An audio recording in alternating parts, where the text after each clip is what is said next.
งอ่อนนอนจะเห่อห้องให้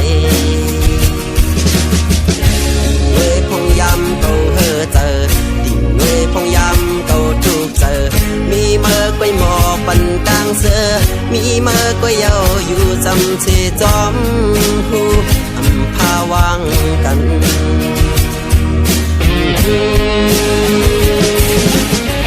มองปกบางเลอเก่าเคยเป็นเมื่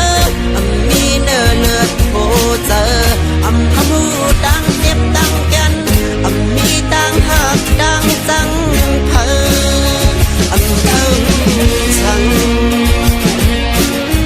วิกามาซ้ำบ่มันดังบนจอ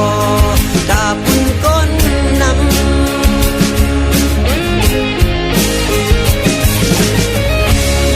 สั่งเจอว่าเมื่อหมอ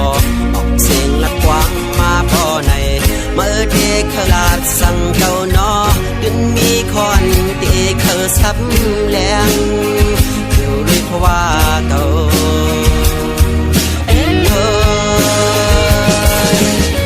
ว่าพวกมังเลอเก่าเคยเป็นมามีเนื้อเลือดโผเจอพหูดังเจ็บดังกันมีดังหักดังจังเพอเธอฉันวิกามาซ้ำบ่ปันดังบนจอตาปุ่นก้นนำ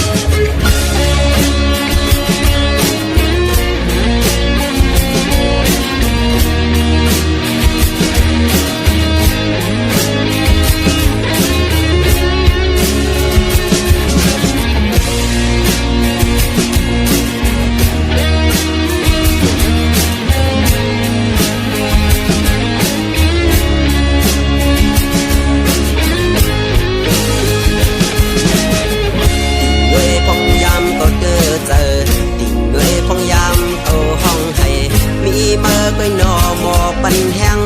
มีเมื่อก้อยเอาหมอ